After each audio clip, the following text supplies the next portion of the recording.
اب آپ کہیں گے مفتی صاحب آپ نے بیان شروع کیا تھا کہ اسلام بہت بڑی نعمت ہے اور اسلام بڑے مزے کا دین ہے، اور جتنے اسلامی احکام ہیں اس میں تو آپ ٹینشنیں بتا رہے ہیں، تو مزے کا کہاں سے ہو گیا؟ کیا خیال، مزے کا کہاں سے ہو گیا؟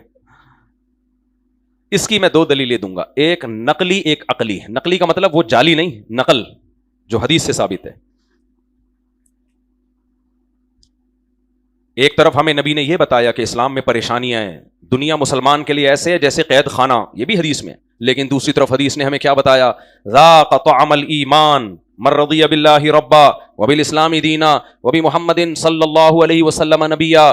نبی نے فرمایا جس نے اللہ کو اللہ مان لیا، اسلام کو اسلام مان لیا، اپنا دین مان لیا، اور نبی کو رسول مان لیا، وہ ایمان کا ذائقہ چکھ لے گا۔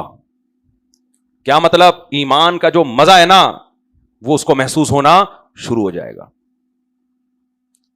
تو پتہ چلا اسلام تو بڑا مزیدار مذہب ہے نا، اتنا مزے کا ہے کہ اس کو تشبیہ دی جا رہی ہے جیسے کوئی کھانے کی چیز جس کے کھانے میں انسان کو بہت مزہ آ رہا ہو،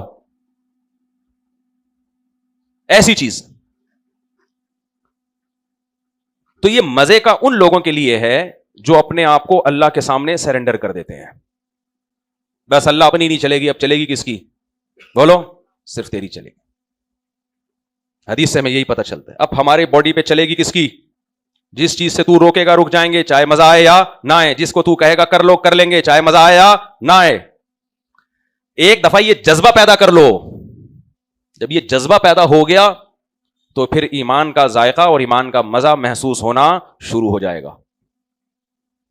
دیکھو اسلام میں روزہ ہے، ٹینشن ہے نا، لیکن افطاری بھی تو ہے۔ جو روزہ نہ رکھے اس کو افطاری کا مزہ آئے گا؟ یہ جو افطاری کی لذت ہے یہ کسی غیر مسلم کو مل سکتی ہے؟ کتنا مزہ آتا ہے خدا کی قسم۔ روزہ رکھ کے جب آدمی دسترخوان پہ تھوڑی سی اللہ کی محبت ہو دل میں، پھر آئے گا مزہ، نہیں ہے تو پھر نہیں آئے گا۔ اللہ کی محبت ہو نا، روزہ رکھ کے جب آپ دسترخوان پہ بیٹھتے ہیں بھوکے پیاسے، اللہ کے حکم سے رکے ہوئے تھے، اب اللہ کے حکم پہ کھا رہے ہیں، جس کے دل میں اللہ کی ذرا سی محبت ہوگی، خدا کی قسم اسے اس کھانے کا مزہ تھوڑا نہیں بلکہ بہت زیادہ مزہ آئے گا۔ میں نہیں کہہ رہا کہ میں کوئی اللہ والا ہوں، میں کوئی نیک ہوں، لیکن میرے جیسے نالائق کو تو بڑا مزہ آتا ہے۔ 4 کھجوریں بھی کھا لو نا، جو جسم میں طاقت آتی ہے، پھر جب ہم یہ دعا پڑھتے ہیں اتنا مزہ آتا ہے۔ نبی کریم صلی اللہ علیہ وسلم افطاری کے بعد یہ دعا پڑھتے تھے، ذهب الظما، پیاس چلی گئی، وابتلت العروق۔ یہ دعا پڑھنے میں اتنا مزہ آ رہا ہے، سوچو ٹائم پہ پڑھنے میں کتنا مزہ آئے گا۔ ذهب الظما، پیاس چلی گئی، کیونکہ بڑے تڑپ رہے تھے نا پیاس سے۔ جون جولائی کے گرمیوں کے روزے محنت کے بعد کتنا تڑپتا ہے انسان، اللہ کے لیے تڑپا ہے روزے میں۔ تو جب 2 گھونٹ ٹھنڈے پانی کے پیتا ہے، چائنا والوں کی طرح افطاری میں گرم پانی نہ کیا کرو، ان کو کسی نے بیوقوف بنا دیا کہ گرم گرم پانی پہ لگا دیا ہے۔ کوئی میڈیکلی اس کا کوئی ثبوت نہیں ہے گرم پانی پینا۔ سمجھ میں آ رہی ہے بات؟ ہمارے نبی بھی ٹھنڈا پانی، اگرچہ کنووں کا ٹھنڈا ہوتا تھا نیچرل، تو یہ چائنا والوں کی جو عمریں لمبی ہوتی ہیں یہ گرم پانی کی وجہ سے نہیں، کوئی اور وجہ سے ہوتی ہیں۔ یہ تو میں نے بہت ریسرچ کی ہے۔ ہاں، کھانا کھانے کے فوراً بعد یک ٹھنڈا پانی پینے سے قبض کا خطرہ ہوتا ہے، وہ ٹھیک ہے، اور کھانے کے فوراً بعد تھوڑا گرم پیو گے تو میدے کی موومنٹ بڑھ جاتی ہے، بس اس سے زیادہ کچھ بھی نہیں ہے۔ تو جن کا میدا کمزور ہے وہ کھانے کے فوراً بعد ٹھنڈا نہ پیے، ورنہ پانی ہمیشہ کیسا پیا جاتا ہے؟ ٹھنڈا ہی اچھا ہوتا ہے، صحت یعنی دماغ کو فریش کرتا ہے۔ تو اور میں ایک ملفوظ میرا یاد رکھو، گرم پانی پی کے زندہ رہنے سے بہتر ہے ٹھنڈا پانی پی کے مر جائے آدمی۔ پانی ہی تو لذت ہے یار پیاس کے وقت، اسی میں تم ہمیں کھولتا ہوا گرم پلا رہے ہو۔ جو نعمت دنیا کی سب سے بڑی نعمت ہے وہ تم ہمیں گرم پلا رہے ہو، عجیب۔ ہمارے نبی نے دعائیں مانگی ہیں، اے اللہ اپنی محبت میرے دل میں ٹھنڈے پانی سے بھی زیادہ محبوب بنا دے، وَمِنَ الْمَاءِ الْبَارِدِ، یعنی نبی کہہ رہے ہیں اللہ مجھے ٹھنڈا پانی جتنا محبوب ہے نا گرمیوں میں پیاس میں، اپنی محبت مجھے اس سے بھی زیادہ محبوب بنا دے۔ اس کا مطلب ٹھنڈا پانی پیاس کی حالت میں، یک ٹھنڈا، یک نہیں یعنی یک میں نے اپنی طرف سے بڑھا دیا، پیاس کی حالت میں ٹھنڈا پانی اتنی لذیذ چیز ہے کہ حدیث میں اس کی مثالیں دی جا رہی ہیں۔ اور چائنا میں کوئی مسلمان افطار کس سے کر رہا ہے؟ گرم پانی سے۔ تو ہر ترقی یافتہ ملک کی ہر چیز لینے کی نہیں ہوتی، سمجھ رہے ہو؟ اچھا خیر، ٹھنڈا پانی پی کے باڈی میں ٹھنڈ پہ جاتی ہے، پنجابی لوگ کیا بولتے ہیں؟ ٹھنڈ پہ گئی ہے۔ گرم پانی پیئیں گے تو لاہوری یہ بول سکتے ہیں ٹھنڈ پہ گئی ہے، تو مزہ ہی نہیں آئے گا جب ٹھنڈی نہیں پائے گی۔ اچھا خیر، تو ہمارے نبی نے یہ دعا, ہاں ٹھنڈا سے مراد نیچرل ٹھنڈا ہو, یہ والا ٹھنڈا برف والا شاید کسی کو نقصان دے. ہمارے حضرت تو بالکل برف کا ہی ٹھنڈا پیتے تھے, اور پھر بھی ماشاءاللہ کافی لمبی زندگی انہوں نے گزار لی. تو لیکن آپ ڈاکٹر سے پوچھ لینا. تو شدید پیاس میں افطاری کے وقت جو ٹھنڈا پانی پینے کی لذت, تو نبی نے اس لذت کا میں اللہ کا شکر کا اظہار کیسے کیا؟ ذهب الظما, فرمایا پیاس چلی گئی. وابتلت العروق, رگیں تر ہو گئیں. گرمیوں کے روزے میں نا شام کے وقت انسان کیسا سوکھا سوکھا سا ہو جاتا ہے. کیا آم کی دو قسمیں ہیں, ایک تازہ آم اور ایک جب آم سکھا لے تو نچڑا ہوا آم. نچڑا ہوا آم کیسا ہوتا ہے؟ کوئی اچھا لگتا ہے دیکھنے میں. تو روزے کی حالت میں مغرب سے پہلے گرمیوں کے روزے میں انسان کی حالت ایسی ہی ہوتی ہے جیسے انگور جو کشمش بننے کے بعد انگور کی حالت ہوتی ہے. دیکھنے میں انگور اچھا لگتا ہے, کشمش میں نے بولا ڈبل ثواب ملے گا اگر بولو گے تو. انگور دیکھنے میں کیا لگتا ہے؟ اچھا, اور کشمش کھانے میں اچھی ہوتی ہے لیکن دیکھنے میں کیا ہوتی ہے؟ بالکل اس کا وہ دیکھنے میں اس کے وہ اٹریکشن ہی ختم ہو گئی. تو افطاری کے وقت گرمیوں کے روزے میں بھی انسان کی حالت ایسی ہی ہوتی ہے. ایسی حالت میں جب اللہ کے حکم پہ پیاس برداشت کی اور اللہ کے حکم پہ جب پہلا گھونٹ حلق میں اترتا ہے, آہا کاکڑ دنہ ہوتا ہے کہ نہیں ہوتا؟ وہ جو قوالی میں ابے نئے نئے لوگ آتے ہیں, دیکھو قوالی جب شروع ہوتی ہے نا تو شروع میں آرام آرام سے چل رہی ہوتی ہے, پھر ایک دم کاکڑ دنہ جب عروج پہ پہنچتی ہے نا اپنی, تو پھر کیا ہوتا ہے؟ کاکڑ دنہ. تو اس کو کہتے ہیں ابھی اپنی پیک پر ہے. تو جب شدید گرمی کے روزے میں دسترخوان پہ بیٹھے ہوئے ٹھنڈے پانی کا پہلا گھونٹ حلق میں اترتا ہے, کاکڑ دنہ پہلے گھونٹ پہ ہی ہو جاتا ہے. تو ہمارے نبی صلی اللہ علیہ وسلم جب روزہ افطار کرتے, ذهب الظما, پیاس چلی گئی. ارے یہ کہنے کی کیا ضرورت ہے, سب کو پتہ چلی گئی. ہمارے نبی اپنی زبان سے الفاظ دہرا کر اللہ کا شکر ادا کر رہے ہیں, اور شکر کی جو لذت ہے وہ لذت بھی حاصل کر رہے ہیں. بھائی پیاس کی ختم ہونے کی لذت تو ہے, اللہ کا شکر ادا کرنے کا بھی تو مزہ ہے نا, وہ بھی تو حاصل کرو. اہل اللہ کو اس پیاس ختم کرنے میں وہ مزہ نہیں آتا جو اللہ کا شکر ادا کرنے میں مزہ آ رہا ہوتا ہے. ہمارا رب یہ بھی تو کر سکتا تھا, مت پیو بس, اب پینا ہے تو چائنا والوں کی طرح گرم پانی سے روزہ افطار کرو. یہ بھی تو اللہ کہہ سکتے تھے نا, ٹینشن پہ ٹینشن ہو جاتی. کیا خیال ہے؟ نا اب اجازت ہے. ہمارے نبی پہاڑ پہ نا ایک شخص کو کھڑا کرتے اور کہتے دیکھ کے بتاؤ سورج, جیسے ہی غروب ہو بتا دینا. وہ صحابی پہاڑ پہ کھڑے ہو کر نبی کو اشارہ کرتے, غروب ہو گیا, ادھر اشارہ کیا غروب, ادھر آپ نے کھانا شروع کیا. یہ بتانے کے لیے کہ ہم اللہ کی نعمت کے محتاج ہیں. جو نعمت اللہ ہمیں دینا چاہتا ہے بھوک اور پیاس کے ساتھ کے بعد, جو لذت دینا چاہتا ہے, ہم اس لذت سے اجتناب نہیں کریں گے. تو آپ فرماتے ذهب الظما, بھائی مجھے ٹائم تو بتا دو, ایسا نہ ہو آپ لوگ کو بھی پیاس. کتنا کیا 2:20 ہو رہے ہیں, 2:23 ہو رہے ہیں, بس اب اس بیٹھ رہا ہوں.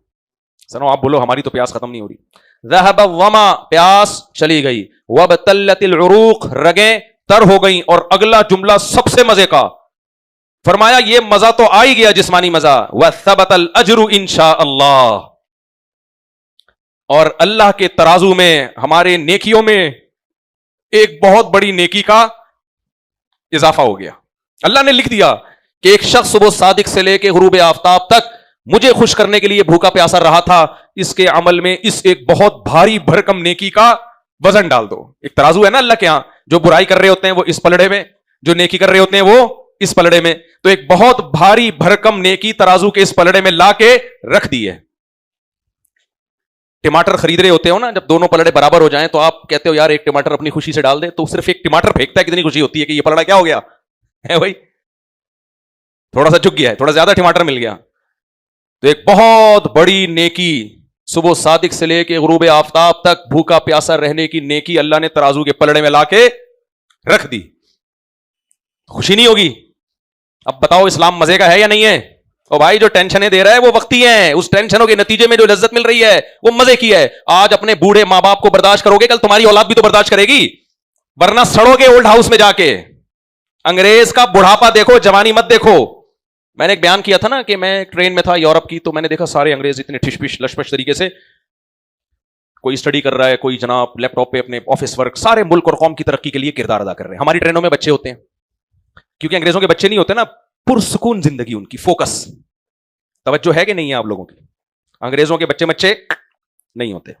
ایک آدھ ایک بھی آدھا کہہ لو آپ اس کو, کیونکہ آدھا اولڈ ہاؤس پالتا ہے, آدھا ماں پالتی ہے, تو ملا جلا کے آدھا بچہ رہ گیا یا پونا اس ٹائپ کا, وہ بھی 50 سال میں. خیر, تو اب ہمارے جو لبرل طبقہ جب باہر جاتا ہے ان کی پرسکون زندگی دیکھتا ہے وہ. آپ لوگ کی توجہ مجھے چاہیے. اچھا, کیا زندگی دیکھتا ہے؟ بولو, پرسکون. وہ ٹرینوں میں جب جاتے ہیں دیکھتے ہیں یار 40-50 سال کا گورا بیٹھا ہوا ہے اور اپنے لیپ ٹاپ پہ اپنے کام کو فوکس, قوم کی ترقی کو فوکس. کوئی ناسا کا سائنٹسٹ ہوگا, کوئی میڈیکل سائنس کا ڈاکٹر, ریسرچ کر رہا ہوگا کینسر پہ, نئی رپورٹ لے کر آ رہا ہو. بچے نہیں ہیں, بالکل سکون. ہماری ٹرینوں میں جاؤ, کبھی کسی کو دیکھا لیپ ٹاپ لے کے بیٹھا ہوا ہے ٹھش پش, ایک بچہ ادھر گود میں, بیوی ادھر لڑ رہی ہے آپ سے, ہیں بھائی آپ بیوی کو دھمکی دے رہے ہو, اسی کھڑکی سے باہر پھینک دوں گا, آرام سے چپ کر کے بیٹھ جا, ابھی ہمیں اکانومی میں یہی سیٹ ملی ہے, اس کے علاوہ کوئی سیٹ نہیں تھی. ٹرین چل کیوں نہیں رہی؟ میں نے کیا روکی ہوئی ہے؟ کیا میں نے روکی ہوئی ہے؟ ادھر بچے ٹیں ٹیں چیں چیں پیں پیں, جہازوں میں بھی ایسا ہی ہوتا ہے, بچوں نے ٹیں ٹیں چیں چیں پیں پیں لگائی رکھی ہوئی ہے, بچے کا پیمپر لیک ہو گیا, یہ ہو گیا, فلانا ہو گیا, تو لوگ کہتے ہیں یہ دیکھو اور وہ دیکھو. مزے ان کے ہیں اور ہم اسلام پر عمل کر رہے ہیں, شادی بھی جلدی, بچے بھی تو مشکلات میں ڈال دیا. کیا خیال ہے تم لوگ؟ جب آپ لوگ کے لیول سے اوپر کی باتیں ہوتی ہیں نا, پھر مجھے افسوس ہوتا ہے یار یہ باتیں آپ کے سامنے کرنے کی ہیں. اچھا خیر, تو میرے بھائی یہ رنگ رلیوں پہ زمانے کی نہ جانا اے دل, یہ خزاں ہے جو انداز بہار آئی ہے. یہ جو ٹرین میں گورے اتنے ٹھش پش طریقے سے بیٹھے ہوئے ہیں نا, 10 سال پہلے اسی عمر کے گورے اسی سٹائل میں یہاں بیٹھے ہوئے تھے, اب 10 سال کے بعد ریٹائر ہو کر کہاں سڑ رہے ہیں وہ؟ اولڈ ہاؤس میں. اور تنہائی کتے سے دور کر رہے ہیں. کس سے؟ بہو کا کام بھی کتا کر رہا ہے, بیٹے کا کام بھی کتا کر رہا ہے, بیوی کا کام بھی. بولو نا, جو بیوی سے محبت چاہیے وہ بھی کتے سے مل رہی ہے, جو بیٹے سے محبت چاہیے وہ بھی کس سے مل رہی ہے؟ کتے سے. جو بہو سے محبت چاہیے وہ بھی کس سے مل رہی ہے؟ کتے سے. جو پوتے سے محبت چاہیے وہ کس سے مل رہی ہے؟ کتے سے. جو نواسے سے محبت چاہیے وہ کس سے مل رہی ہے؟ کتے سے مل رہی ہے. جو بوڑھے باپ دادا بھی ہوتے ہیں نا گھر میں, ان سے جو محبت چاہیے وہ کس سے مل رہی ہے؟ کتے سے مل رہی ہے. عورت کا بھی یہی حال ہے, جو شوہر سے محبت چاہیے وہ کس سے مل رہی ہے؟ کتے سے مل رہی ہے. بچے سے کتے سے. جو جاؤں آئی بات سامنے, میں اس کو اسکپ کر رہا ہوں. یہ جو میں کہتا ہوں ٹھیاں, اس کا مطلب بہت ساری چیزیں ہیں جو میں نے سمندر کو کوزے میں بند کر دیا. تو میرے بھائی یہ جو دیکھ رہے ہو نا تم ٹرینوں میں ٹھش پش, اس کو بولو تم 10 سال کے بعد تمہارا انجام کیا ہوگا, تو بتائے گا وہی ہے جو میرے باپ کا انجام ہوا ہے. جا کے دیکھ لو اولڈ ہاؤس میں. تو اسلام ٹینشنیں دیتا ہے, لیکن ان ٹینشنوں کے آگے کیا ہے؟ خوشیاں ہیں, راحتیں ہیں. نماز پڑھنا مشکل ہے, پڑھنے کے بعد سکون ملتا ہے کہ نہیں ملتا؟ روزہ رکھنا مشکل ہے, رکھنے کے بعد مزے ہی مزے. شراب پینا آسان ہے, پینے کے بعد زندگی برباد. بچنا مشکل ہے, لیکن جو بچے ہوئے ان کی زندگی آباد. چرس پینا آسان ہے, مزے کا ہے, مزے کی ہے چرس اور ہیروئن, لیکن ہیروئن پینے کے بعد جو حشر نشر ہوتا ہے, اس ہیروئنچی کو جا کے دیکھا کرو. کبھی اپنا رشتہ نہیں دو گے کسی ہیروئنچی کو. کوئی آگے آپ کے یہاں بڑا ٹھش پش لشپر سوٹ میں آپ کی بیٹی کے رشتے کے لیے بیٹا کرتے کیا ہیروئن پیتا ہوں, چماٹ مار کے باہر نکال دو گے. حالانکہ زندگی تو اس کی بڑے مزے میں ہے, تو مزے میں ہے تو دے دو نا اپنی بیٹی, وہ اس کو بھی ہیروئن پلا دے گا. کیا خیال ہے؟ پتا ہے یہ مزے ادھورے ہیں, آگے کیا ہے؟ زہر ہے یہ زندگی. جو نشے سے بچتا ہے اس کی زندگی مزے کی ہوتی ہے. گندا صاف رکھنا مشکل کام ہے, لیکن مزے کی زندگی صاف ستھرے لوگوں کی ہوتی ہے. میلے کچیلے لوگوں کی زندگی تھوڑی دیر کا مزہ ہے, اس کے بعد ہر وقت جو بدبو اور سڑاند ان کو ٹینشن دیتی ہے. تبھی جو گندے میلے لوگ ہوتے ہیں میں ان سے کہتا ہوں ایک دفعہ میرے خرچے پہ نہا لے تو جا کے. صابن نہیں دیتا میں ان کو, کیونکہ صابن کو پھر نہلانا پڑتا ہے صرف سے. کچھ لوگ اتنے گندے ہو چکے ہیں پاکستان میں بھی ایسے لوگ ہیں, مسلمانوں میں بھی ہیں, پورے سال میں ایک دفعہ نہاتے ہیں, وہ ایسے لوگ ہیں. تو ان کو میں کبھی اپنا صابن نہانے کے لیے نہیں دیتا, کیونکہ مجھے پتا ہے جس صابن سے یہ نہائیں گے اس صابن کو مجھے صرف سے دھونا پڑے گا. تو وہ تو بڑے سکون میں کہتے ہیں یار ہم سے بڑی مشکل ہے نہانا. ابے تو ایک دفعہ نہا لے, ٹینشن ہوگی, اس کے بعد کیا ہوگا؟ خوشی, سکون ملے گا. تو میرے بھائی اسلام کی ٹینشنیں وقتی ہیں, لیکن اینڈ میں کیا ہے؟ بولو, خوشیاں. ماں باپ کو برداشت کرنے سے وقتی طور پہ ٹینشن ہوتی ہے, لیکن اللہ جھولی میں ہمیشہ کے لیے خوشیاں ڈال دیتا ہے. کچھ نیکیاں ایسی ہوتی ہیں جس کا اللہ دنیا میں بھی اجر دیتا ہے. میں نے جتنے لوگوں کو دیکھا نا جنہوں نے اپنے ماں باپ کی خدمت کی ہے, آخرت بعد میں, دنیا میں اللہ نے انہیں پہلے نوازا ہے. کچھ نیکیوں کا اللہ یعنی ادھار نہیں رکھتے, کیش پہ رکھتے ہیں. ادھار آخرت میں بھی ملے گا, دنیا میں بھی دے دیتے ہیں. اسی طرح میرے بھائی زنا میں وقتی خوشی ہے, لیکن زندگی بھر کی ٹینشنیں ہیں. زانی کو سب سے بڑا عذاب جو دنیا میں ملتا ہے وہ زنا کی لت پڑ جاتی ہے اس کو. وہ 100 بار توبہ کرتا ہے, پھر اسی گند میں جا کے منہ مارتا ہے.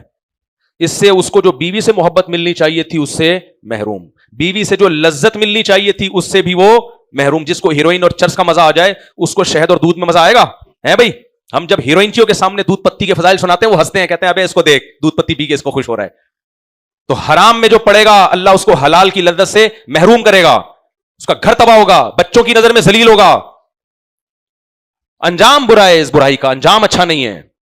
تو اللہ سے دعا ہے کہ اللہ, وہ ایک مضمون رہ گیا اگلے ہفتے انشاءاللہ کمپلیٹ کروں گا, کہ جس نیکی میں ٹینشن ہو اس میں ثواب ڈبل ملتا ہے, لیکن یہ ادھورا مضمون ہے, کسی اور موقع پہ انشاءاللہ میں اس کو کمپلیٹ کروں گا. کہ فضیلت اسی میں ہے کہ نیکی میں دل لگے, اجر تو ملے گا دل نہ لگ رہا ہو, لیکن اللہ کے ہاں مقام اور مرتبہ اسی کا بلند ہے جس کا نیکی میں دل لگ رہا ہو. یہ دو متضاد باتیں کیسے جمع ہو سکتی ہیں پھر کبھی کسی موقع پر انشاءاللہ میں اس کو ایکسپلین کروں گا.